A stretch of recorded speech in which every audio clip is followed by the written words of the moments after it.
Le football a ses règles, mais parfois, ceux qui sont censés les respecter décident de les zapper. Et quand le sifflet se transforme en flingue, le match devient une mascarade. Lassen sucht den Kontakt zu Graham Paul und Niko Kovac. Des cartons sortis du chapeau, des buts annulés sans raison valable, des fautes que seul l'arbitre a vues. Aujourd'hui, tu vas kiffer les matchs les plus carottés de l'histoire du foot. On va débuter avec le clash entre deux géants. Arsenal contre Barcelone, 8e de finale de la Ligue des Champions 2010-2011. Le premier match s'est terminé sur 2-1 pour l'équipe anglaise. Tout devait se jouer au Camp Nou. Mais le show était celui de l'arbitre Massimo Busacca. Le match a déjà commencé sous tension. À la 25e minute, Dani Alves a mis un ciseau à Nasri au milieu de terrain. C'était un rouge direct, mais rien n'a été signalé. L'arbitre a simplement fait genre de pas voir. Le Barça, à la maison, a failli ouvrir le score. À la 35e minute, Villa a lancé Adriano sur la gauche. Le latéral brésilien a déboulé à fond. Il a balancé une sacrée mine. Le ballon a explosé sur le poteau d'Arsenal, presque le premier. À la 45e minute, plus de grabuge après une faute sur Jack Wilshere. Le latéral Abidal a attrapé Van Persie par le cou. Violence claire. Busacca n'a pas sorti de carton. Encore une action qui est passée crème. C'était gaffe sur gaffe. Dans le temps additionnel de la première période, Messi a débarqué. L'Argentin a chambreusement pris le ballon dans la surface et a lobé tranquillement Almunia. But de fou de génie. Barcelone prend les devants.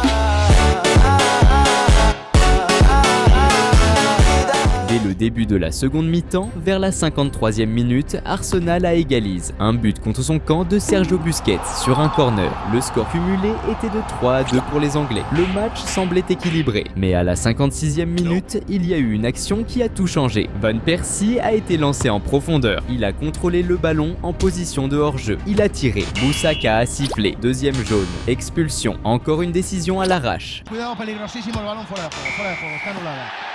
Voy a la calle, se queda con 10 del Arsenal.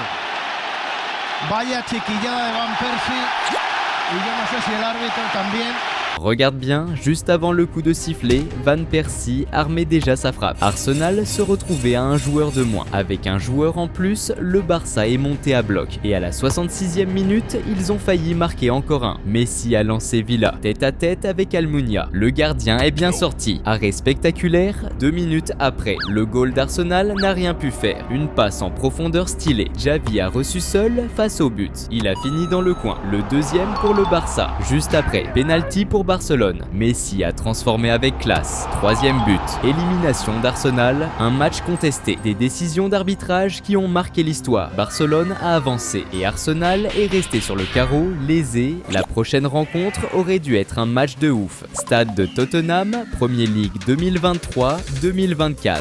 Liverpool contre Tottenham. Deux géants. Mais l'arbitrage a tout gâché. Dès la 25e minute, le milieu Curtis Jones a disputé le ballon avec le milieu défensif Bissouma. Il tacle sur la cheville de son adversaire. L'arbitre Simon Cooper a mis un jaune. Mais le VAR est intervenu et l'a appelé pour une action sujette à interprétation. La décision a été un carton rouge pour le joueur des Reds. Douteux. Liverpool déjà en infériorité numérique. À la 33e minute, la plus grande blague du match. Salah a lancé Luis Diaz tout seul. Le Colombien a pénétré dans la surface et a tiré dans le petit filet. But de Liverpool. Mais le drapeau s'est levé et le VAR n'a pas corrigé l'erreur. Un vrai scandale. Liverpool encore une fois défavorisé. Avec l'avantage numérique, Tottenham a ouvert le score à la 36e minute. Le milieu James Maddison a lancé Richarlison sur la gauche. Le Brésilien a passé au centre et son a surgi pour finir. 1-0 pour les Spurs.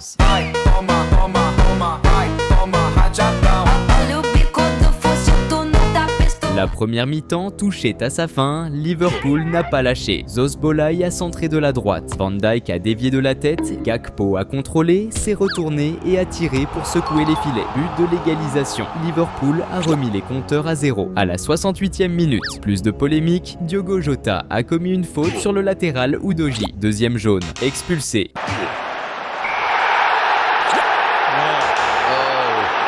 Big questions here. Shot has just been blocked. Oh, it's getting worse for Liverpool. They're down to 9. His first booking was really unlucky. Un autre joueur des Reds a aussi pris la porte. Liverpool se retrouvait à 9 sur le terrain. Tottenham en a profité et dans le temps additionnel, ils ont plié le match. Le latéral Pedro Porro a reçu sur la droite. Il a centré dans la surface. Le défenseur Matip a essayé de couper, mais a envoyé le ballon au fond de ses propres filets. But contre son camp. Fin du match. 2-1 pour les Spurs. Simon Hooper et l'équipe du VAR ont été mis au placard. Liverpool a demandé l'annulation de la rencontre. Refusé, la technologie n'a pas sauvé. Le résultat, foutu par l'arbitre. Liverpool battu injustement. Le prochain match, c'était la 3e journée de la phase de groupe de la Coupe du Monde 2006. Croatie contre Australie. L'ambiance était tendue. L'Australie avait besoin d'au moins un match nul. La Croatie n'avancerait qu'avec une victoire. Tout était en jeu. Le match a démarré en fanfare. Dès la 2e minute, coup franc lointain pour la Croatie. Le latéral Darijo Sorna a ajusté et a lâché une grosse frappe dans la lucarne. Superbe but. Aucune chance pour le goal Kala. Croatie 1-0. La qualification était dans la poche. Mais le match montrait déjà du drama. Juste après, le défenseur Šimunić a fait tomber l'avant-centre Viduka dans la surface croate. Penalty indiscutable. Mais incroyablement, l'arbitre Graham Paul a fait semblant de rien et le match a continué. Und gibt keinen Elfmeter. Also, hier die Szene. Viduka. Gehalten von Šimunić, also bitteschön. À la 38e minute, autre polémique, le défenseur Stjepan Thomas a touché le ballon de la main dans la surface. Cette fois, l'arbitre a sifflé. Le défenseur Craig Moore a tiré en plein milieu du but pour marquer. Tout est égal, 1-1. La seconde période promettait encore plus d'émotion. Vers la 56e minute, le milieu défensif Niko Kovac a avancé au centre. Il a mis un vent à la défense et a tiré près de l'entrée de la surface. Kalak a raté son coup et le ballon est rentré. Croatie devant à nouveau, 2-1. Le match restait équilibré et à la 79e minute, encore un match nul. Centre de la droite dans la surface croate. L'attaquant Harry Kewell a surgi tout seul au 2e poteau et n'a eu qu'à la mettre au fond. But de l'Australie. Tout égalisé encore 2-2. Mais le drama n'a pas cessé et à la fin, l'une des erreurs les plus dingues de l'histoire des coupes. Šimunić a pris un jaune à la 61e pour faute sur Kewell. Puis à la 80e minute, il a reçu le 2e jaune pour une autre faute. Et il est resté sur le terrain même avec 2 jaunes. Quelque chose d'hallucinant. L'arbitre n'a rien fait. 3 minutes après, le défenseur a contesté avec l'arbitre et a pris le 3e jaune. Cette fois, ça a donné le rouge. Chaos à la fin. Le match nul a qualifié l'Australie. L'arbitre Paul a été viré du tournoi. Erreur reconnue par la FIFA. Fin de carrière internationale pour l'arbitre anglais. Un exemple classique de comment les erreurs d'arbitrage peuvent gâcher l'émotion du foot. Drama, but et polémique. Un match que personne n'a oublié. La prochaine polémique d'arbitrage a eu lieu lors des quarts de finale de la Coupe du Monde 1986. Argentine contre Angleterre. L'ambiance était chaude. 4 ans après la guerre des Malouines, la rivalité dépassait le foot. La scène était le stade Azteca à Mexico et l'Argentine a commencé par dominer. Possession de balle, maîtrise du terrain. Mais la première vraie occasion a été pour l'Angleterre. Vers la 12e minute, le gardien Neri Pumpido est mal sorti du but. L'attaquant Peter Beardsley a profité de l'erreur. Il a essayé de lober presque sans angle. Le ballon a touché le filet par le côté extérieur. Presque but anglais. Maradona était au top. À la 31e minute, il coupait, driblait, passait toute la défense anglaise. Mais il a été stoppé par une faute. Maradona a tiré lui-même. Le ballon a frôlé le poteau. Presque le premier. Fin de la première mi-temps, 0-0. Le match promettait du drama en seconde période. Et dès la 50e minute, Maradona a ouvert le score. Une action abusée. Le milieu Steve Hodge a essayé de dégager. Le ballon est parti en arrière. Maradona a disputé le ballon avec le gardien Shilton et il a clairement utilisé sa main gauche pour marquer le but. Ouais, il a littéralement mis un but de la main. L'arbitre Ali Bin Nasser n'a pas vu. Le juge de Lindochev n'a rien signalé. But validé, la main de Dieu. 1-0, l'Argentine prenait les devants. Un but qui a changé toute l'histoire de la compétition. Empieza a cambiar la velocidad, va entre dos, abre para la pared, allá con Valdano Maradona.